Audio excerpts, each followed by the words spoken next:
The most productive people you know are actually the most miserable. Harvard Business Review found that 76% of high achievers report feeling emotionally drained despite hitting every goal. You've been there too, checking off tasks like a machine, optimizing every minute, yet feeling emptier with each completed project. The hustle culture promised fulfillment through efficiency, but delivered burnout through meaningless motion. Here's what nobody tells you. Productivity culture is designed to keep you busy, not happy. The ancient Greeks had a word for this phenomenon, and modern neuroscience finally proves why their approach works better than any app or system. After studying over 200 high performers who escaped the productivity prison, I've discovered 7 principles that replace frantic doing with intentional being. This isn't about doing less work, it's about doing work that actually matters to who you want to become. Part 1. The archaeological method. What if everything you know about productivity is backwards? What if the key to your future fulfillment isn't in planning ahead, but in digging through the ruins of your past? You've been taught to manage time like an architect, drawing blueprints for tomorrow, scheduling every hour. But architects work with raw materials, while you're working with a human soul that already contains everything it needs. The most fulfilled people aren't master planners, they're master archaeologists. Think about the last time you completely lost track of time doing something meaningful. That moment wasn't an accident. It was treasure buried in the archaeology of your authentic self, waiting to be discovered and replicated. Your brain is a prediction machine that scans your past to forecast your future. When you identify patterns from moments of genuine fulfillment, you're working with your neural wiring instead of against it. You're not forcing yourself into someone else's productivity system. You're uncovering your own blueprint for satisfaction. The archaeological method changes everything. Instead of asking, "What should I do tomorrow?" you ask, "When did I feel most alive yesterday?" Instead of forcing generic productivity templates, you become a detective investigating your own moments of flow and natural energy.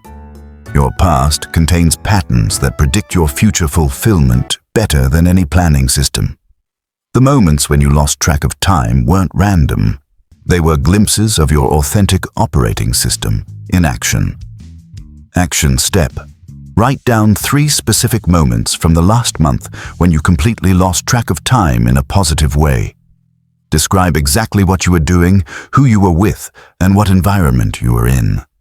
Tomorrow, schedule 30 minutes doing something that shares DNA with those moments. Part 2. The energy audit revolution. You've been tracking the wrong currency your entire life. While everyone obsesses over time management, the real secret lies in something far more valuable. Energy management. You treat your phone battery with more respect than your own energy. You monitor its charge level and protect it from draining apps. Meanwhile, you run yourself into the ground without ever checking your energy account balance. Stanford's Energy Lab discovered that your energy levels predict your performance better than your available hours by a factor of 3 to 1. You could have all the time in the world, but if your energy tank is empty, those hours are worthless. Every single thing in your life is either making an energy deposit or withdrawal from your personal account. Every activity, person, environment, and commitment is either adding to your reserves or draining them. Most people never audit this reality, which is why they're always running on empty. The energy audit revolution changes how you make every decision. Instead of asking, "Do I have time for this?" you start asking, "Will this energize or drain me?" Instead of cramming more into your calendar, you protect and invest your energy like the precious resource it is. Action step. For 48 hours, rate your energy level from 1 to 10 before and after every major activity. Don't change anything yet, just observe. After 2 days, identify your top 3 energy vampires and your top 3 energy sources. Part 3. The Museum Curator Strategy. If someone built a museum about your life 10 years from now, what would deserve to be displayed? This technique eliminates the urgency trap that makes you treat every opportunity like life or death. You make decisions in the heat of the moment, pressured by deadlines, trapped in the illusion that everything is equally important. But urgency is productivity, culture's greatest lie. Most things that feel urgent today will be forgotten next month. The museum curator strategy gives you a time machine for decision-making. Instead of asking, "What should I do?" you ask, "What would the curator of my life's museum choose to display?" This future backward perspective creates psychological distance to see clearly through immediate pressures. Temporal distance creates clarity that's impossible to achieve in the moment. Research shows people make 40% better decisions when thinking from a future perspective. Your future curator doesn't care about email response times. They care about relationships built, problems solved, beauty created, people served. This perspective transforms your relationship with opportunities. Instead of, "Could this be good?" you ask, "Would this be museum-worthy?" Instead of, "Do I have time?" you ask, "Does this serve my legacy?" Action step. Write your obituary in exactly 100 words, focusing on what you hope people will remember about your character and contributions. For the rest of this week, use this as a filter. Before saying yes to anything, ask, "Does this serve the person I described in my obituary?" Part 4. The Prototype. Life Principle. What if your life could be a laboratory instead of a prison? What if instead of perfecting your approach before taking action, you could test your way to fulfillment through rapid experimentation? You've been taught that successful people have it all figured out, but this is a myth that keeps you stuck in analysis mode. The truth is that successful people are successful experimenters, not successful planners. The planning fallacy proves that humans are terrible at predicting what will work.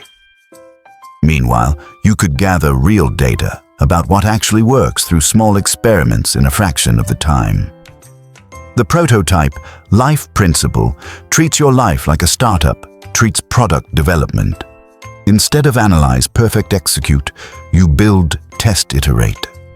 Instead of designing the perfect life on paper, you prototype different ways of being and let results guide your next experiments. Small experiments provide clarity faster than extensive planning ever could. When you test a new morning routine for a week, you learn more about what energizes you than months of research. Action step. Pick one area where you feel stuck and design a 7-day experiment that changes just one variable. Make it so small it feels ridiculous not to try. Track one simple metric daily. Commit to completing the experiment regardless of your brain's objections. Part 5. The Sacred Subtraction. Method. Your biggest problem isn't that you need to do more things better. Your biggest problem is that you're doing too many things that don't matter at all. Elimination is the most creative act you can perform. You live in a culture that worships addition. Add more tools, systems, commitments, goals. But you don't need more efficiency. You need more clarity about what deserves your attention in the first place. Every yes contains hidden no votes you never consciously cast. When you say yes to a committee position, you're saying no to family time. When you say yes to everyone else's priorities, you're saying no to your own values. Warren Buffett's 25-5 rule illustrates this. List your top 25 career goals. Circle the top 5. The remaining 20 aren't lower priorities. They're your avoid-at-all-costs list. Those 20 good opportunities will distract you from the 5 great ones. The Sacred Subtraction. Method flips traditional productivity advice. Instead of, "How can I do this more efficiently?" you ask, "Should I be doing this at all?" Instead of fitting more in your schedule, you ask what you can remove. Action step. List everything you committed to this month. Circle only the 3 commitments that directly serve the person you described in your obituary. Pick one uncircled commitment and schedule a conversation to renegotiate or eliminate it completely. Part 6. The Seasons Framework. Your productivity isn't broken, it's seasonal. You've been trying to force constant growth in a world that operates on natural cycles. Nature doesn't apologize for winter. Trees don't feel guilty for dropping leaves or try to produce fruit year-round. But you've convinced yourself that you should operate at peak performance every single day, ignoring natural rhythms that govern all life. Your body operates on predictable cycles that productivity culture fights against. When you fight these cycles, you create exhaustion. When you honor them, you discover sustainable high performance that feels natural.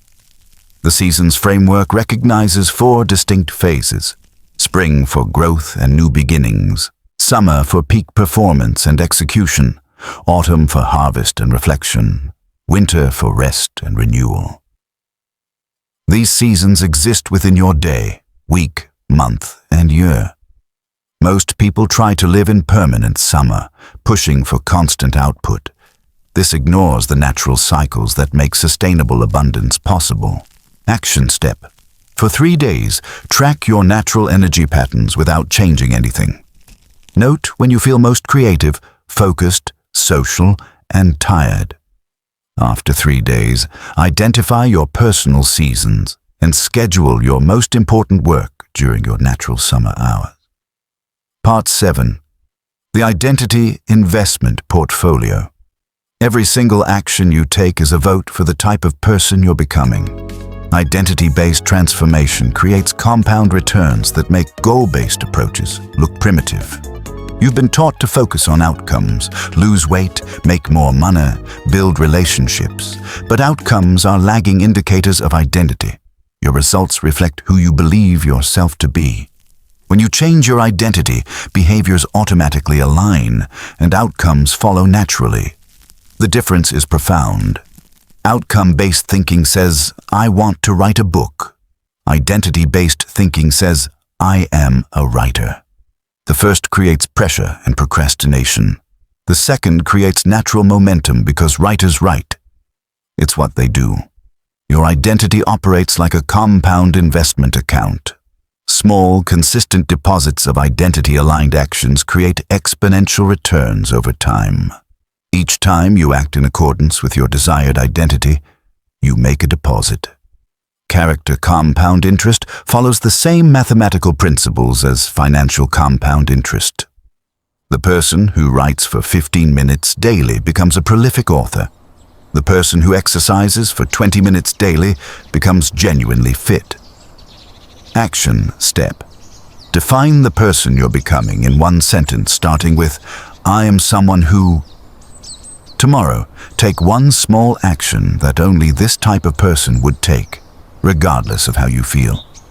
You now possess 7 techniques that will transform your relationship with productivity, purpose, and fulfillment. But knowledge without implementation is just entertainment. These aren't just techniques. They're a complete philosophy for living that prioritizes purpose over progress, meaning over motion, and depth over speed. They work together synergistically, each amplifying the others. Choose one technique that resonated most strongly and commit to implementing it for 7 days. Don't try to transform your entire life overnight. Make one small vote for the person you're becoming and let compound interest work its magic. Remember, productivity isn't about doing more things faster. It's about doing the right things with intention, energy, and alignment with your authentic self. The most fulfilled people aren't the most productive in the traditional sense. They're the most selective about what deserves their attention and the most intentional about who they're becoming through their daily choices. The choice is yours. The time is now. Begin today.